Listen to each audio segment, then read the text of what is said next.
How do we tell the difference between what is alive and dead? By seeing its movements. But using visible movement as a defining characteristic of life is not enough. Even though there are molecular movements in organisms with the well-organized structures, you already know that organisms have organs, tissues which have cells. Cells still have smaller components in them. If this order breaks down, which may be due to the effect of environment, the organism will no longer be alive. So living creatures must keep repairing and maintaining their structures. What are the maintenance processes in living organisms? They are life processes. Life processes are the processes undergoing in living organisms to sustain life. For example, nutrition, respiration, excretion, and circulation. Nutrition is a life process where food consumed by the organism is broken down to smaller molecules, that is, nutrients. These are supplied to the cells by the transport system. Respiration is another life process in which oxygen, which is inhaled by the organism, is supplied to the cells by the transport system. Cells utilize these nutrients and oxygen to produce energy. Some of the nutrients are used for the synthesis of new materials for growth and repair. While carrying out these processes, cells generate toxic materials which are to be excreted out. Excretion is the life process in which living organisms excrete the toxic materials out of the cells by the help of transport system. Transportation is the life process which helps in the transport of materials in respiration and excretion. So nutrition, respiration, excretion and transportation are the four essential life processes for an organisms to live. Now let us study about the nutrition in plants. Plants are autotrophic, means self-feeding. Plants prepare their own food by using simple inorganic materials like water, carbon dioxide and sunlight. This process is called as photosynthesis.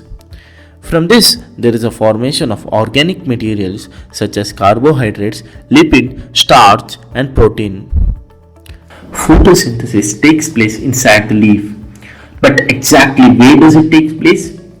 If you see the cross section of the leaf, we find the cells with green colored structures called as chloroplasts, in which photosynthesis takes place. Then what about the raw materials of photosynthesis? These are water, carbon dioxide and sunlight. Water is absorbed by the plant through the roots. Carbon dioxide enters the plant body through the tiny pores called as stomata, which are underside of the leaf. Plant body spreads itself to the sunlight so to get the sunlight. What are the steps involved in photosynthesis? Initially, absorption of light energy by chlorophyll takes place.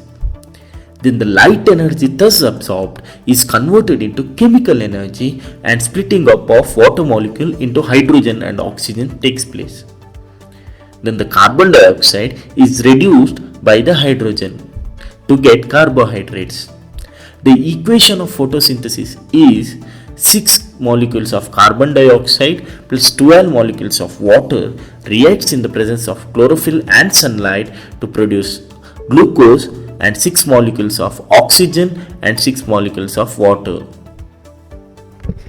We have already talked about tiny pores called stomata in the earlier section. Since we have studied its structure in class 11, now let us study about its functions. Gaseous exchange takes place through the stomata. Since large amount of water can also be lost through stomata, the plant closes these pores when it is not required. The opening and closing of the pores is the function of guard cells. The guard cells swell when the water flows into them, causing stomated pores to open. Similarly, the pore closes if the guard cells shrink. Plants often need other materials like phosphorus, iron and magnesium which are taken up from the soil. Nitrogen, which is important for the synthesis of proteins, is taken up as inorganic nitrates and nitrates, or it is taken up in the form of organic compounds which have been prepared by the bacteria from atmospheric nitrogen. Now let us study about the nutrition in the organisms which cannot synthesize their own food. The mode of nutrition in these organisms is known as heterotrophic mode of nutrition. In this case, definitely organisms must depend on other organisms for food. The source of food can be stationary or mobile. For example, grass is stationary and an animal like deer is mobile. This would allow for differences in how the food is accessed or what is its nutritive apparatus used by cow and lion. You all know that cow is an herbivorous animal whereas lion is a carnivorous animal. Heterotrophic nutrition may be further classified as holozonic nutrition, saprophyte nutrition and parasitic nutrition.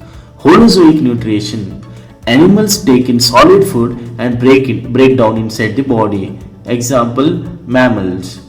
Saprophyte nutrition: organisms feed on dead and decaying matter. Example, fungi. Parasitic nutrition: parasites live inside the creatures for food and nutrients. For example, ticks, tapeworm, etc. How organisms obtain their nutrition? Since the food and the way it is obtained differ, the digestive system in different organisms is different. In single-celled organisms, the food may be taken by the entire surface. For example, amoeba. Amoeba takes in food using temporary finger-like extensions of the cell surface, which fuse over the food and forming a food vacuole. Inside the food vacuole, complex substances are broken down into simpler ones, which then diffuse into the cytoplasm. The remaining undigested material is moved to the surface of the cell and thrown out. The flow chart looks something like this. In the case of Paramecium, which is also a unicellular organism, the cell has a definite shape and the food is taken into a specific spot. Food is moved to the spot by the movement of cilia, which are formed over the surface of the cell. Nutrition in human beings. Food enters our body through mouth and travels through a long canal which ends at the anus. This canal is called as alimentary canal. Food in the mouth is ground to a paste by teeth and saliva. Saliva contains the enzyme salivary amylase, which is secreted by salivary glands in the mouth. Salivary amylase acts upon the complex starch molecule to give sugar. The food is mixed thoroughly with saliva and moved around the mouth while chewing by muscular tongue. The food then moves to esophagus, which contracts rhythmically. The movement of muscular esophagus is known as peristaltic movement. Food then moves to stomach. The stomach is a hollow muscular digestive organ. The more digestive juice is secreted by the gastric glands on the wall of stomach. The gastric juice includes pepsin, which is a protein digesting enzyme. Hydrochloric acid provides acidic medium for the proper action of pepsin. Mucus prevents the damage to stomach wall by the action of hydrochloric acid. End of the stomach, the sphincter present there slowly releases the food into small intestine. It is the largest part of the alimentary canal, which is highly coiled to get accommodated in a small place. Our intestine receives pancreatic juice from pancreas, intestinal juice from intestinal walls, bile juice from liver. Pancreatic juice and intestinal juices contains enzymes like trypsin, lipase, pancreatic analyse, peptidases and nucleases. Bile juice has two functions. It breaks fats into smaller droplets, providing more surface area for the quick action of the enzymes. Bile makes the intestinal pH to alkaline so that the digestion of fats and carbohydrates is facilitated. The enzymes which are present in the small intestine breaks carbohydrates into glucose, proteins to amino acids, and fats to fatty acids and glycerol. So glucose, amino acids, fatty acids and glycerol are the final products of the digestion which are ready to get absorbed by the cells. The inner lining of the small intestine has finger-like projections called villi, where the above nutrients derived in the digestion are absorbed into the bloodstream. The unabsorbed food is then sent into large intestine where water is absorbed and the rest is excreted out through the anus. In the previous section, we have seen nutrients like glucose is released into the blood. Respiration helps release of energy from glucose. A 6-carbon glucose molecule is split up into 2 molecules of 3-carbon molecule called pyruvate in the cytoplasm of the cell. The pyruvate molecule may be converted into ethanol and carbon dioxide. This process takes place in yeast. Since this process takes place in the absence of oxygen, it is called as anaerobic respiration. Aerobic respiration. In this case, breakdown of pyruvate using oxygen takes place in the mitochondria. The 3-carbon pyruvate molecule gives 3 molecules of carbon dioxide and water. The release of energy in aerobic respiration is a lot greater than anaerobic respiration. Sometimes, when there is a lack of oxygen in our muscle cells, another pathway for the breakdown of pyruvate takes place. Here, pyruvate is converted into lactic acid, which is also a 3-carbon molecule. This will build up as lactic acid in our muscles during sudden activity, which causes cramps. The energy released during cellular respiration is immediately used for synthesis of ATP molecule. When cell needs energy, the ATP can be broken down using water to release energy. Gaseous exchange in plants. Gaseous exchange in plants is done through stomata. Large intercellular spaces provide an opportunity for each cell which is in contact with air. Carbon dioxide and oxygen are exchanged by diffusion here. The two factors in which direction of diffusion depends are environmental condition and requirement of the plant. At night, carbon dioxide elimination is a major exchange activity since there is no photosynthesis. During daytime, photosynthesis takes place and carbon dioxide is generated in respiration is used for photosynthesis. So oxygen release is a major event.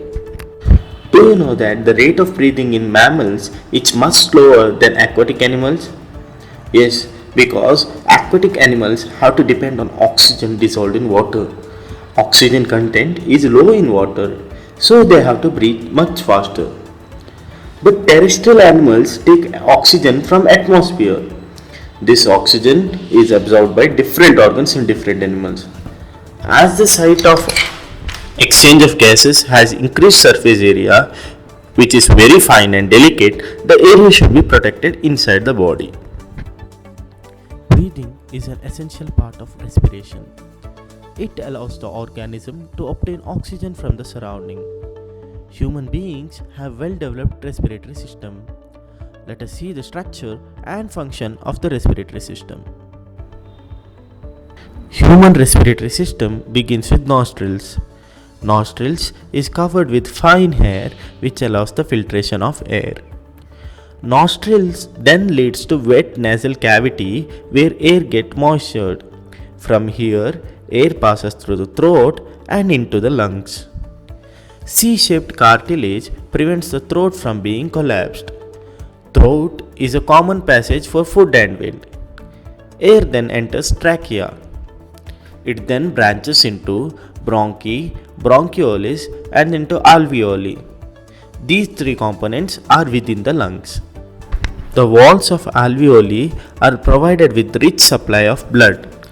Alveoli are exact site of exchange of gases. The blood brings carbon dioxide from the rest of the body and is released into alveoli. Alveoli is rich in oxygen. So in alveoli, exchange of gases takes place by simple diffusion. Red blood corpuscles of the blood contains hemoglobin which has high affinity for oxygen. Oxygen rich blood then is supplied to the all cells in the body. Carbon dioxide is more soluble in water and hence is mostly transported in the dissolved form. During breathing cycle, when air is taken in and let out, lungs always contain a residual volume of air so that there is sufficient time for oxygen to be absorbed and for carbon dioxide to be released. Transportation is a life process which helps in the transportation of materials obtained in nutrition, respiration, and excretion. Heart, blood, and blood vessels are the important parts of our transportation system. Human heart works like a water pump to supply and collect blood from the different parts of our body. Just as a water pump pumps water, heart pumps blood. Heart is a muscular, four-chambered organ of the size of our fist. Heart has two different jobs. Firstly, it has to collect the deoxygenated blood from the body parts and send it to the lungs. This is done by the right chambers, right atrium and right ventricle of the heart. Secondly, it has to collect the oxygenated blood from the lungs and supply it to the body parts. This is achieved by the left side chambers of the heart. Heart does both of the above jobs simultaneously. Let us see how it works. The left atrium and the right atrium relaxes. The left atrium collects the oxygenated blood from the lungs. Right atrium collects deoxygenated blood from the body parts. As the left ventricle relaxes, it gets oxygenated blood from the left atrium, and the right ventricle receives blood from the right atrium. As the left ventricle contracts in its turn, the blood is pumped out of the body.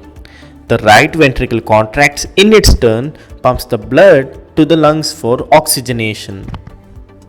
In higher animals like birds and mammals, which are warm-blooded animals, the four-chambered heart helps the oxygenated and deoxygenated blood separate. The circulation of blood through the heart takes place twice, once between the heart and the lungs and second time between the heart and the body parts. Hence this circulation is called as double circulation. Such separation of oxygenated and deoxygenated blood is useful in birds and mammals that have high energy needs. In cold-blooded animals like amphibians and reptiles, which do not require energy to maintain its body temperature, can tolerate some mixing of oxygenated and deoxygenated blood. So they have three-chambered heart. But amphibians and reptiles also have double circulation. In fishes, heart is two-chambered. The blood is pumped to gills, is oxygenated there, and passes directly to the rest of the body. Thus, blood goes only once through the heart. Arteries, veins, and capillaries are the blood vessels of human body. Arteries are thick-walled, elastic vessels that can resist the pressure. They carry oxygenated blood from heart to various parts of the body. Veins carry deoxygenated blood from various parts of the body to the heart. They are thin-walled as compared to arteries. They are provided with valves. The arteries branch finely into capillaries which can reach out to each and every cell of the body. They unite again to form veins. If there is a cut on any part of the body, there will be leakage of blood. To prevent this, platelets reach this site and plug it temporarily. This will lead to a series of events which will lead to clotting of the blood. Apart from blood, there is one more fluid tissue in our body that is called as lymph. It is a colorless fluid similar to plasma. It is formed when plasma escapes into intercellular spaces. It enters lymphatic capillaries which join together to form lymphatic vessels. It finally enters large veins. It has two major jobs in our body. Lymph carries digested and absorbed food from the intestine. It drains excess fluid from extracellular space back into blood. Plants have slow transport system because of their low energy needs. In plants, materials are transported in two main pathways. Food materials are conducted from the site of production to the site of storage, that is, from leaves to the roots or stems. The food conducting tissue is called phloem. Products of photosynthesis through phloem is called as translocation. Translocation of food and other material takes place through same sieve tube with the help of companion cells in both upward and downward directions. Translocation is achieved by utilizing energy. Sucrose enters the phloem by using ATP. This increases osmotic pressure inside the phloem. This enables water to move into the phloem, hence causes the movement of materials into the parts which have less pressure. This enables the plants to move the materials according to its needs. For example, sugars stored in roots or stems are translocated to the buds during spring. Water and minerals are conducted from roots to other parts of the plant through a special tissue called xylem. It consists of vessels and tracheids. Vessels and tracheids of the roots and stems and leaves are interconnected to form water conducting channels. At the roots, cells is in contact with soil actively take up ions. This creates a difference in concentration of ions between roots and soil. Hence, water moves into the root from the soil. During daytime, when stomata are open, water from leaves are evaporated. This is known as transpiration. So transpiration becomes a major driving force in the movement of water. At night, effect of root pressure is important in transportation of water. Cells, as a part of their activities, produce nitrogenous compounds such as urea and uric acids. These are toxic in nature and have to be removed. Blood collects these compounds and carries them to the excretory system. The human excretory system consists of a pair of kidneys, a pair of urethras, a urinary bladder, and a urethra. Kidneys consist of a large number of filtration units called as nephrons. Each nephron consists of a network of capillaries and a tube with cup-shaped end called as Bowman's capsule. Blood is filtered in this capsule. Toxic waste such as urea, uric acid, creatinine along with water get separated. Certain useful material such as glucose, amino acids and salts get filtered and reabsorbed back into the blood. Water along with toxic materials are collected in kidneys and called as urine. It is sent to urinary bladder through urethra. Once the urinary bladder is full, it creates an urge to urinate. The bladder is muscular and is under nervous control, so we can usually control the urge to urinate. Finally, urine passes out through urethra. Hemodialysis is the process of purifying blood by an artificial kidney. It is meant for the kidney failure patients. Plants use different strategies for excretion of different products. Oxygen and carbon dioxide are diffused through stomata. Excess of water is removed by transpiration. Plants can lose some of their old parts like old leaves and bark of the tree. Other waste products like resins and gums, especially in old xylem cells, which are also be lost by plants. Plants also secrete some of the waste substance into the soil around them.